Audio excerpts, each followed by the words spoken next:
Hi everyone, welcome back to my channel. If you're new, my name is Nikki with Montana Crochet Creations. Today's tutorial, we are going to be making this really cute crochet basket here.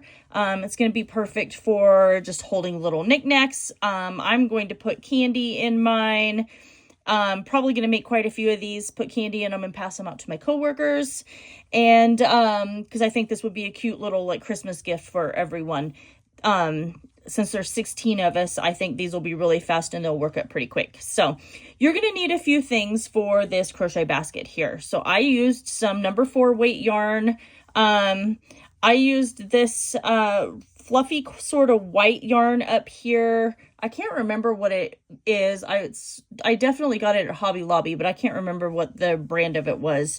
So any kind of white yarn that you want to use for the top portion will be great. You won't need very much, just a scrap amount. I used red from Red Heart Super Saver. I think it's called like cherry red. I also used just a scrap amount of black and a scrap amount of this gold color for the buckle right here. You are going to need a 4.25 millimeter crochet hook to create this crochet basket, a pair of scissors for clipping your yarn tails, and then you're also going to use a yarn needle for weaving in those yarn tails as well.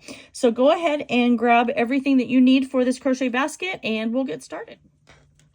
Let's get started on our crochet basket here. So once again, I am starting with my magic circle. Anytime I work with round projects, I like using a magic circle, but you're more than welcome to chain 2, slip stitch to that first chain, and then put your single crochets inside that hole that creates when you slip stitch to that first chain. So what I'm going to do is I'm going to chain 1, and then I'm going to place a 12 single crochet inside my magic circle here. So we've got 1, 2, 3, 4, this is 10, 11, and now we have 12. So I'm just going to pull my tail tight and close up this magic circle here. And then I'm going to come over and slip stitch to that very first single crochet that I created. Just like that. At this point, if you want, you can go ahead and weave in your yarn tail right there. Because then it's going to be easier, at least it'll already be woven in. Because once we start going on this basket and start creating our walls, it's going to be a little bit harder to get that woven in. But at the end of round 1, you should have 12 stitches here. All right, for round 2, I chained 1. Now I'm going to, and this is not going to count as our first stitch here. So I'm going to go into my chain 1 space and place a single crochet. And now I'm going to place another single crochet in that chain 1 space as well. So 2 single crochet in that first stitch, and then 2 single crochet in every one of these stitches all the way around, just like this. And when you come back around, you're going to slip stitch to the very top of that first single crochet that you created. At the end of round 2, you should have 24 stitches here. So work that all the way around, and then I'll see you back here in a few minutes, and we'll just continue on making our crochet basket. All right, moving on to round 3, we are going to place a single crochet in our chain 1 space, and then we're going to place 2 single crochet in the next stitch here. And this crochet basket is going to be really easy to customize on the size that you want it. All you'll have to do is just continue to increase your rounds until it's as big as you want it on the bottom. So we're going to place 1 single crochet in the next stitch, 2 single crochet in the next, and that's what we're repeating all the way around. We're still going to come around and slip stitch to the top of this very first single crochet right here. So yeah, it's depending on how big around you want your basket to be, will depend on how many rounds we do of the increases for the very bottom of this. And that's what's going to be great about this crochet basket, is you're going to be able to customize the size that you want for this. So, yeah, and you can make it in any color. I'm making mine to look like a Santa basket, but you can actually make this in any color that you want. So let's keep working on it, and then I'll meet you back here in just a few minutes. All right, moving on to round 4. Oh, and at the end of round 3, I don't think I told you, you should have 36 stitches there. So moving on to round 4, I'm going to single crochet in my chain 1 space here, and then I'm going to single crochet in the next stitch. Then I'm going to place 2 single crochet in the next stitch here. And you can see our bottom of our basket is starting to get bigger. So a single crochet in the next 2 stitches, 2 single crochet in the next stitch, and then keep working that all the way around until you come back to the beginning over here, and you're going to slip stitch to the top of that first single crochet that you created right here. Okay, so I have the bottom of my little crochet basket here as big as I want it to be. I'm just making really small ones that I can throw some candy into for my coworkers. But that's the beauty of this crochet basket pattern, is you can make it any size that you want to. So what I'm going to do for me for round 4 is I'm going to single crochet in my chain 1 space, and then I'm going to place a single crochet in each stitch all the way around here. And then when I come back to the very beginning, I am going to slip stitch to that first single crochet I created. And then I'll explain how we're going to go on about creating the walls of this crochet basket after this. So I'll see you back here when I am done with round 4. Okay, so for round 5, I'm going to crochet in the back loops of this round here. So if you look here, you can see that your stitches on the top, it kind of creates this V right here. This front stitch right here, that's your front loop, and then this one in the back, that is your back loop. We're going to be crocheting just in that loop right there. So I'm going to grab my yarn, and I'm going to chain 1, whoops, and then I'm going to go into the back loop of that chain 1 space right here, and I'm going to place a single crochet. And then I'm going to single crochet in the back loops of each one of these stitches all the way around. This right here is going to allow us to start creating the walls of our crochet basket here.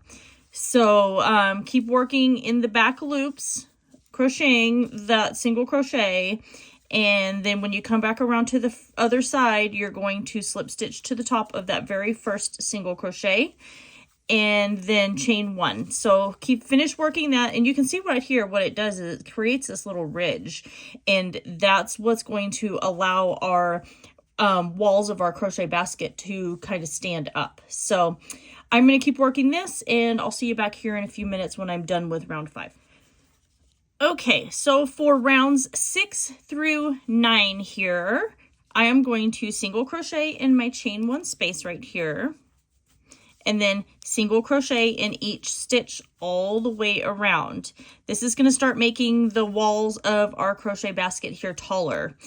At the end of round 9, I'm going to switch to my black yarn, and I'll just meet you back there whenever I am done with the black yarn. But you're still going to come over here at the end of every round, and you're going to slip stitch to the top of that first single crochet. So I will see you back here in a few minutes when I am done with round 9. So I'm done with round 9, and you can see here now the sides of my little crochet basket are standing up. So what I'm going to do is I'm going to switch to my black yarn here, and then I am going to do 2 rounds of black. So I'm just single crocheting in that space where I just attached my yarn, and I'm going to single crochet in each stitch all the way around. At this point, I'm just going to clip my red yarn here, and then I'll go ahead and weave that yarn tail in, so then that way I don't have to worry about weaving that in at a different time, like whenever I'm done with this. So I am going to work my single crochet in every stitch all the way around. Whenever I get back over here, I'm still going to slip stitch to the top of my first single crochet that I created, and I'm going to do the black for a total of 2 different times. So this is going to be round 10, and round 11 we'll do black, and then when we're at the end of that, then we're going to switch back to red for a few rounds. Okay, so I'm going to switch back to my red yarn here. for rounds. So that was 10, 11. So for rounds 12, 13, and 14. So we're going to do 3 more rounds of red. We're just single crocheting in our chain 1 space and then continuing to single crochet in each stitch all the way around. Still slip stitching to that first single crochet and chaining 1. When you're done with round, so it was 11, 12, and 13. So when you're done with round 13, you're going to change to your white yarn and we're going to do 1 round of white. So I'm going to finish this. I'm going to get done with round 13 and then I'll meet you back here. We'll switch to our white yarn and then we'll just continue on from there with our crochet basket here. All right, I'm done with round 13 and I have my white yarn. So I am going to switch to this white yarn here, and it's different than the other yarn that I've been using. This one's it's a little fuzzy, and I thought that would be cute to act as like the fur white collar that runs around Santa's outfit. So I'm just slip stitching, or I'm single crocheting into my chain 1 space, and I'm going to single crochet in every stitch all the way around here. Just like this. And I'm going to do this for 2 rounds. I think that we need to have 2 rounds of the white so that way it gives it a little bit more color. And then once I'm done with the 2 rounds of my white, I'm going to fasten off and then I'll meet you back here and we will work on the buckle for our crochet basket. Okay, so I'm done with my basket. I just finished the white. I fastened off. And so now I've taken this scrap piece of like a gold colored yarn. And what we're going to do is we're going to create our buckle here on this. So I'm going to go, and you can pick anywhere that you want. So I'm just going to go into the top stitch of this row just above the black yarn. So, and then we're just going to leave a yarn tail big enough so that way we can weave that yarn tail in. And then I'm going to go straight down and into the stitch that is just below my black yarn here. And then I'm just going to pull that through just like that. Now I'm going to go, I'm going to say, let's go 1, 2, 3, let's go 4 stitches over here. And then back into this space here. And that's created the bottom portion of our buckle. And then I'm going to go back into that stitch where I just was at. And I'm going to go straight up to that very first row, first red row past the black here. And then I'm just going to come over here just like this. And if you want, you can go over this a couple of times, make your buckle stand out a little bit more, but I think that looks fine right there where it's at. And then I'm going to go in and then just weave in my yarn tail here. And I like to weave my yarn tails back and forth at least 3 times whenever I do this because I want to make sure that they're nice and secure and they're not going to come undone. So I'm just going to go back and forth over the same spot 3 different times. And then I'm going to weave in this other yarn tail. So I'm going to get that done and I'll meet you back here in just a few minutes. All right, and that is it. I got my yarn tails woven in. I think this crochet basket turned out really cute. It's going to be perfect for just like throwing candy in. You could throw other sort of filler stuff in here and then just use this as a Christmas decoration, like maybe on a shelf or something like that. It'd be really adorable. It's super simple to make. Like I said earlier, you can customize this into any size that you want it to be, just by continuing your increases. Once you get to a certain point though, if you're going to continue your increase, you want to start alternating a single crochet row with an increase row. Otherwise it's going to start curling around, kind of like how it would with a beanie. So, yeah, I hope you guys all enjoyed this tutorial for my crochet basket. Please make sure you like, comment, share, and subscribe. Don't forget to ring that notification bell. And as I do post tutorials here every week, and I will make sure and link all of the products that I used for this down in the description box below as well. And that's everything for today. I love you guys all so very much, and I will see you in my next tutorial.